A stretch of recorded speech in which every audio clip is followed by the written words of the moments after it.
Succubi are flying demons with the ability to charm their enemies, causing them to attack each other.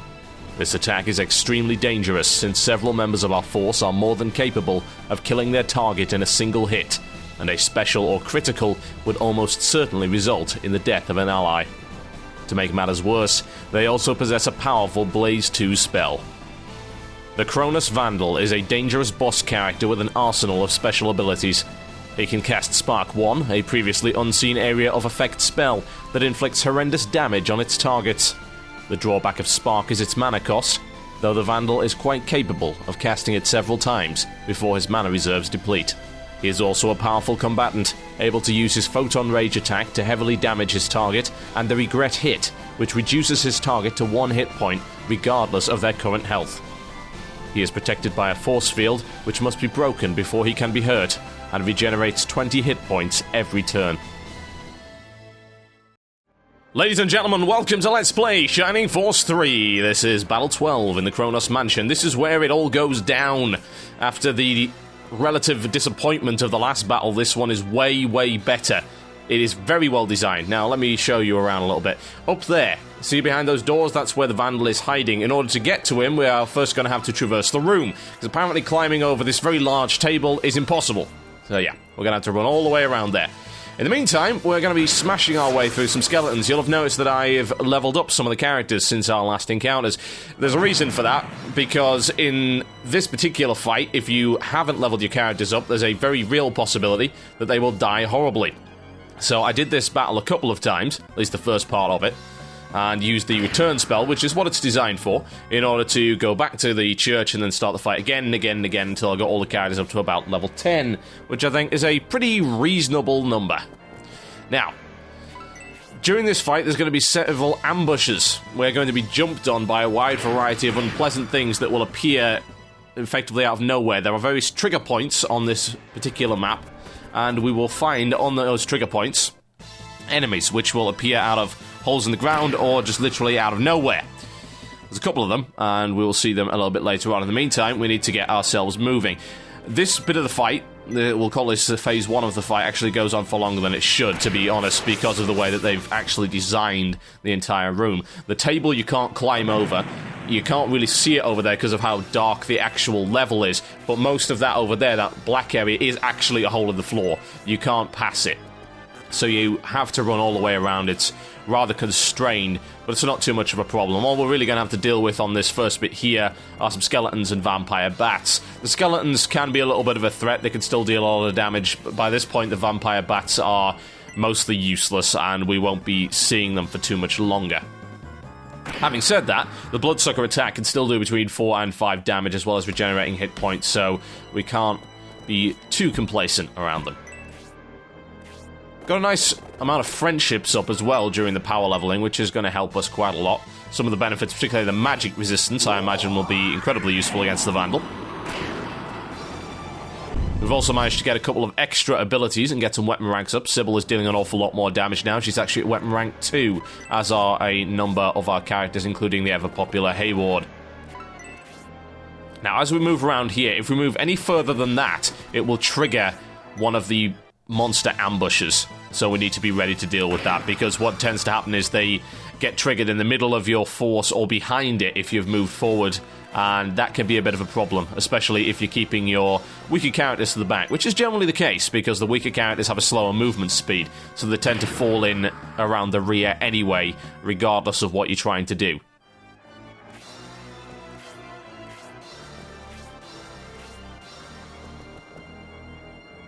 Now, you'll see all my characters are at about level 10 or 11.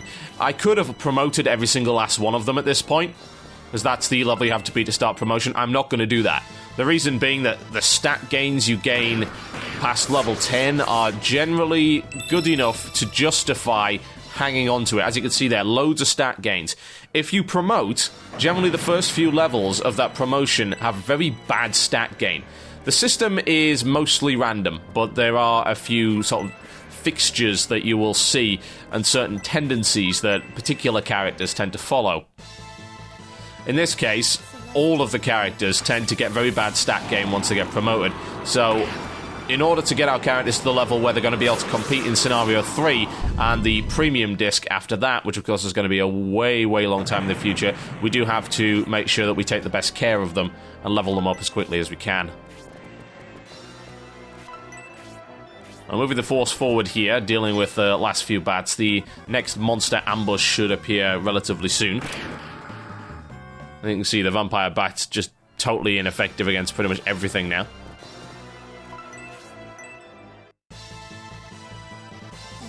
And there's an example of one of Obright's new moves. He's actually gained a rank in his throwing axe, finally. He's getting there. He really is. He's actually becoming a reasonable character. We will have to level up his axe skill as well as his throwing axe skills. They are separate weapon rank skills, but we don't really need to do that quite yet. We'll do that once we get him an axe upgrade, which I imagine we can find after this battle. You can see there as well that killing these things is only yielding 1 XP. The game does realise that at points you will attempt to power level and indeed encourages you to do so. However, it doesn't let you go too far. Breaking the game is a little bit tricky. The reason being that most of the monsters start giving 1 XP after a time, which is nigh on impossible even for the most hardcore of players to actually power level with. Healers, on the other hand, do still benefit. Now, there's your first monster ambush. We passed the trigger point, just past the table there, and the Lich has appeared behind the Force, which is potentially lethal, so we need to deal with him very quickly before he's able to cast his Tornado 3 AoE. With a nice tightly packed group of heroes to chomp on, I think we can probably safely say that that's a bad thing. In the meantime, Dantes is going to clear the way for pretty much everything, because that's what Dantes does, that's just how he rolls.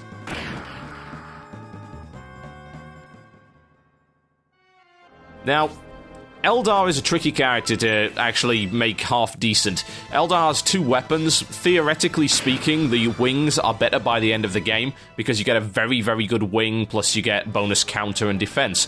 However, the wings at this stage of the game do so little damage that she becomes virtually useless. See, I got it right there. She is actually a she. Grace, on the other hand, can actually deal quite a bit of damage to the Lich, because Liches are classed as evil, and the holy weapons, i.e. Anks, primarily, actually do extra damage against evil. It's interesting, it's not just a rock, paper, scissors, there are a number of different things besides the usual axes better against lances, lances better against swords, swords better against axes kind of thing. Oh, it's a bloodsucker that actually did a reasonable amount of damage to Dantes, but I'm sure he'll be fine. He's still wearing the life ring, so he can stay there pretty much indefinitely, unless he starts getting crit from all sides, which is not entirely beyond the realms of possibility. Although, by the looks of it... Whoa, second supercharge in a row. He's going to be the one doing the critting. Cleaning house, as it were. One of the more badass special moves in the game. It's quite simplistic, but I love the animation where it's just like, stab, hang around for a little bit, okay, stab you in the head. Mega Charge is even better, you'll see that at some point. There's also one called Death Charge, which is given by a high-end special weapon.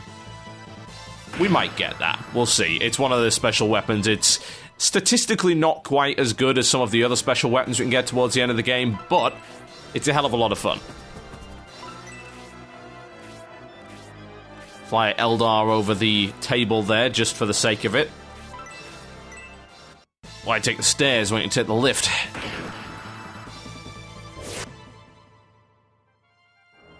Yeah, even Kite's not benefiting at all from killing those things now. It's a waste of time. They're just in the way.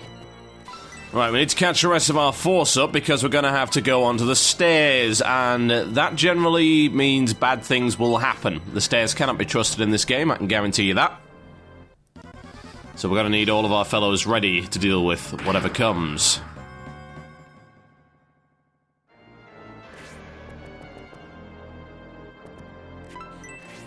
The lack of speed that some of our members have actually really doesn't help in this matter at all. And this is something which will actually cause us problems in the larger battlefields. And there's a level 2 special learned there, and you notice that actually we walked on the stairs there. Apparently that was enough to trigger an ambush. Didn't even matter that we didn't stop on the stairs. So we better go and intercept those immediately. I'm not so worried about the skeletons, but that Lich could be a problem. Especially in... Wow. Again? He ain't mucking about today, is he? Well, I certainly can't complain. But yeah, as I was saying, the Lich could be a little bit of a problem. We've got a nice compressed group down there that he might be able to do some damage to. Might as well use the wing here just to train Eldar up in it a little bit. The wing is a pain to train up, but it is worth it later in the game.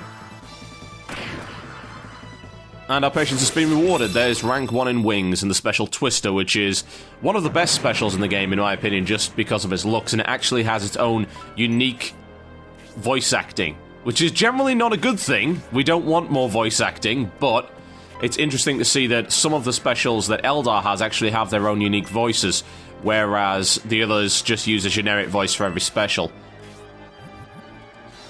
The AI can always be counted on to do some incredibly stupid things. You know, forget the fact that they've got crazy damaging magic and a full mana pool. No, let's just hit them in the face. That's a blessing. We certainly won't let him take advantage of another turn. In the meantime, though, I think we better clear out this skeleton, just get him out of the way. And an opportunity to see Crossbreak in action. A lot of damage involved in that, and indeed there is actually a better version later on in the game if we get a particular special weapon.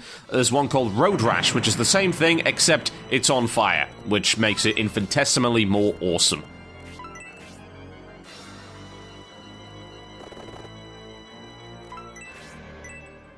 Oh, come on! You have got to be kidding. You know what? Screw it. Let's just leave the rest of the party down there and let Dantes kill everything.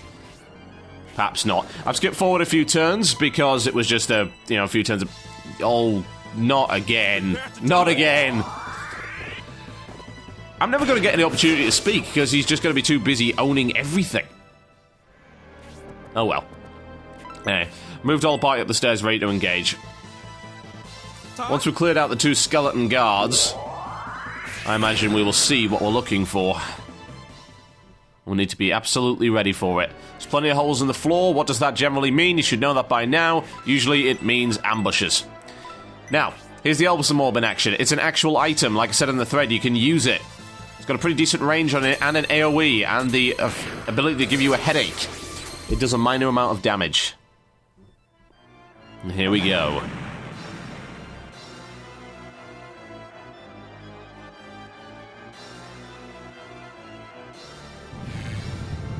Not quite as threatening looking as I expected, I must say. It's like an evil fat Yoda. That, on the other hand, is a little bit awkward. That's the first and only succubus that we're going to see on this level, and trust me, the fact that it's the only succubus is a very good thing. Now, this is a mistranslation here. He calls it the Treasure Orb. It's the Elbison Orb, that's what he's referring to. It's referred to a couple of times throughout the game as the Treasure Orb. As to why, I don't know. I assume it was a translation error. Now, we need to deal with that succubus before it gets the opportunity to do anything unpleasant. As I said in the base, Jerry, it can do a Blaze 2, and the more dangerous thing it can do is the Charm attack. We just have to hope that that does not happen. And as soon as we go in the room, we're ambushed by 2 liches. Even better, this is going to be a bit messy. There's not a shadow of a doubt that you have to deal with all of the enemies before you engage the Vandal. Indeed, it's best that you avoid engaging the Vandal at all until they're all cleared out. The reason being, well, he has a very, very hefty AoE damage spell. He can also do a number of incredibly nasty abilities which are pretty much guaranteed to take the target down to incredibly low health. Indeed, in one case, it will take you down to 1 HP, regardless of how many hit points you actually have at the time. So if there's anyone else around, then that guy's pretty much dead. Taken down to 1 HP, someone turns around, smacks him, that's it. Oh, Khan, if only you didn't have a brick attached to your hand, you might be more agile. Sadly, the Succubus is getting a move on and using the Blaze 2, which I'm not too worried about. I've been more worried about the Charm attack, but still, this is a hefty spell.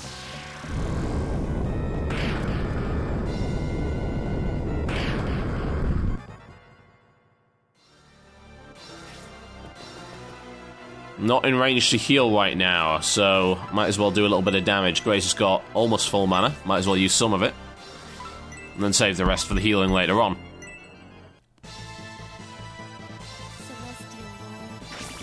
And she's going to continue to be able to use Tornado for quite a while. It's something that we will eventually replace. As to when, well, not so sure about that. Hayward tells it like it is, and down goes the Succubus. At least that won't cause us any more problems. Now, just got a couple of liches and a couple of skeletons to clear out before we attempt to engage the Vandal. I must say, in comparison to my past few playthroughs, Slate has done really badly. Oh, wait for this. Behold my power. Yes! Some of the worst voice acting ever created in a video game. And he's got more! That's the best thing. That's not his only terrible phrase.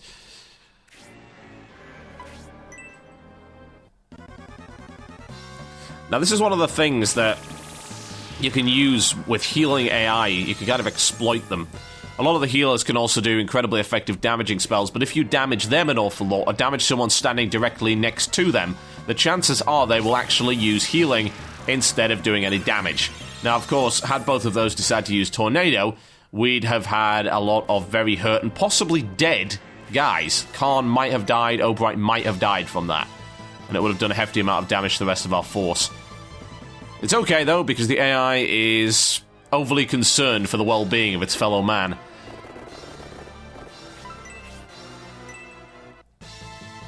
It just doesn't let up, does he? I am not complaining. This is the kind of time when you want to see specials going off left, right, and centre. The embarrassing thing is he's now so high level that wiping out 3/4 of a Lich's health only gets him 1 XP now. Okay. Now, I gained Spark with Mascarin. Mascarin can also use this. And there wasn't really any point in trying to listen to that voice acting. You can't hear it. For some reason, some of the voice acting in this game is not properly normalized, so whoever was editing the audio is a colossal idiot. And you can't actually hear it. What I might do in a future battle is actually turn it all the way up so that you can hear that awful example of voice talent there. And that's to use the term voice talent loosely.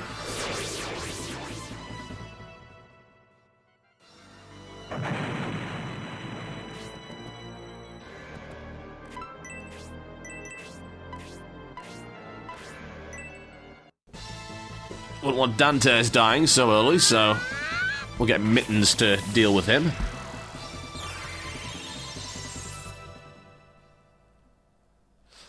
And there's one more skeleton to deal with, unfortunately, who's gone straight for Obright and... Oh, critical hit! Oh, that was close. Could have done an awful lot worse than that. Thankfully, Obright now being level 10 is made of sterner stuff. Right. Now let me show you what happens when we haven't used the orb. He's invincible, literally. You cannot hurt him. You have to get in there with the orb. Indeed, if you lose Khan, and this is part of the reason that I power leveled beforehand, if you lose Khan at any point during this fight before you've used the orb attack, then you're basically shafted. There's nothing you can do about it. You can't break the force field or anything like that. So you have to restart the fight by using the return spell.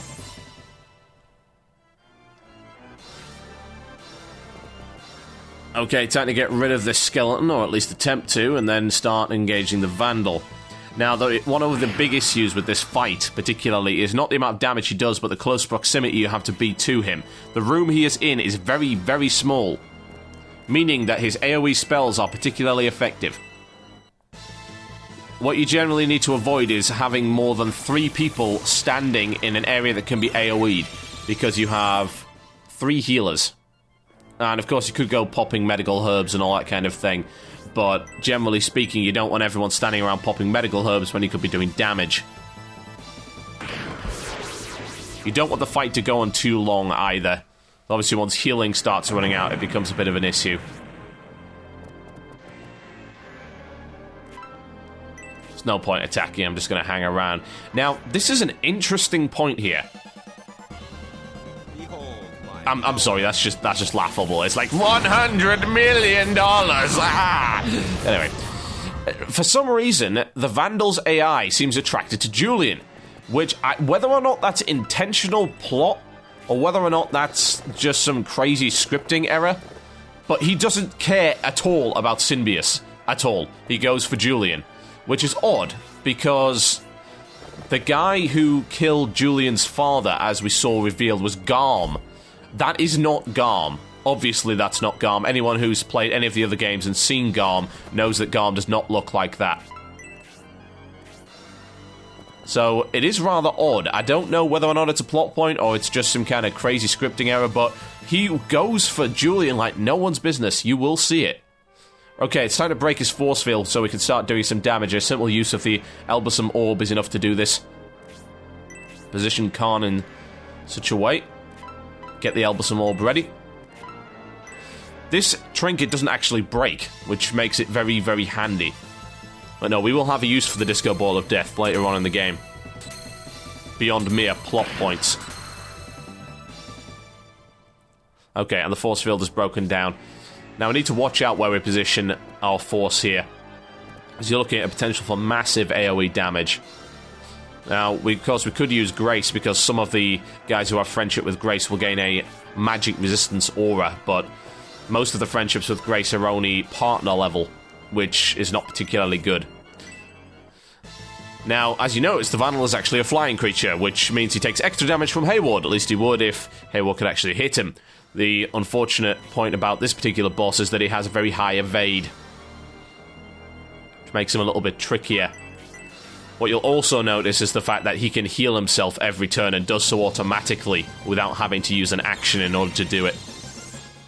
Sadly, moving Slate into the corner is going to cause a little bit of an issue, because, hey look, the AI's gone straight for him, and wait for it. You scum. Oh, behave. Yeah, that would have been a better sample. Good lord. Who thought that was a good idea, and why? Please explain your rationale. Might as well throw an axe at him and see what happens. Evidently, not an awful lot, sadly. While leveling up our characters did help a little bit on the damage scale, I think that people overestimate just how good leveling is can actually be in this game. Now, you'll notice there that there's an item we found in a slot on the floor. That's dark matter. That's the second kind of crafting material we find in the game, although it is infinitesimally more useless. If you attempt to craft with this, and you won't see crafting for a little while yet, because it can only happen twice in the game, at least in Scenario 1. If you use this, you will get a cursed item.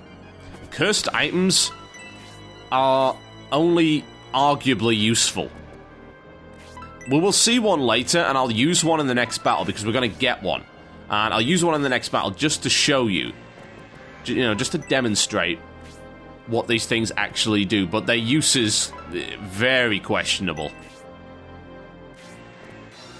At least we can sell it. Nice bit of cash to be had there. Indeed, we can actually sell the Mithril and buy it back later, because it becomes a part of the special deals section and you can just purchase it all back. So if we do run low on money before we get to the stage where we can actually craft anything, I might flog a little bit of that Mithril we've got. Okay, since we've got Slate out of the way, he's going to be unleashing his horrible wrath. Behold my powers. Ooh, my horrible wrath. Yeah. I'm more frightened if he just wore a ghost costume.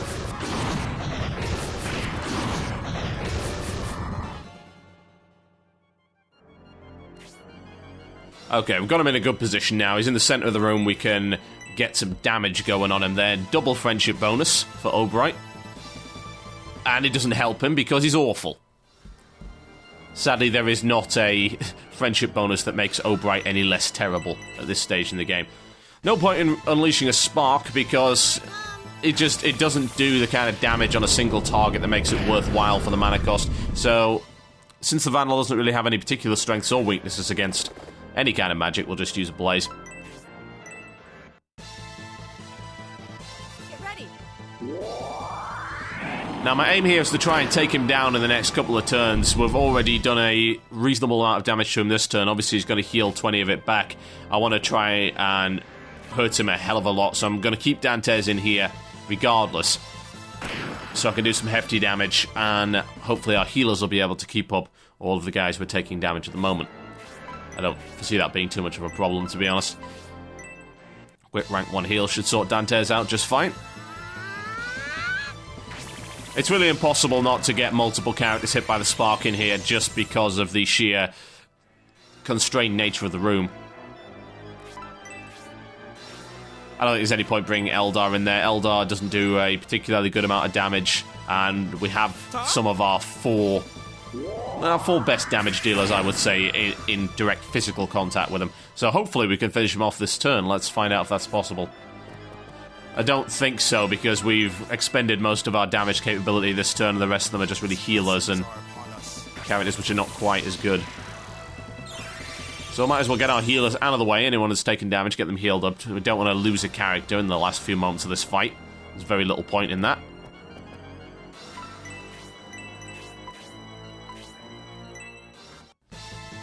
Oh yeah, as you can clearly see, this fight is not as hard as it's made out to be honest. It's a lot of fun. It's a really good battle. But because of the nature of the boss, and the fact that you can very easily clear out all of his little friends before you attack him, the chances of anyone actually being killed by him are very slim. Admittedly, had I not power leveled, it would be significantly higher.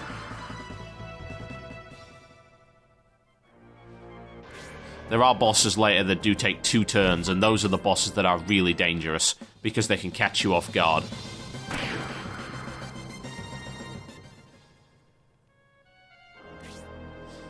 He's on 18 health. One last spark from him. You know, we'll take some damage, but, well... Behold my powers. Who cares? We've beholden his powers, and they're not particularly great. Although, as you can see, you can rip apart anyone, really, on... Even with full HP, Spark is a really nasty spell. I'm looking forward to getting level 2 of it. That thing is huge. Okay, I think it's time we finish him off. Can Obright actually do something? Yes! Genius, he actually managed to hit him. Brilliant. He's not entirely useless after all. No point in healing, we can finish him by now here. Might as well give him a spark of our own.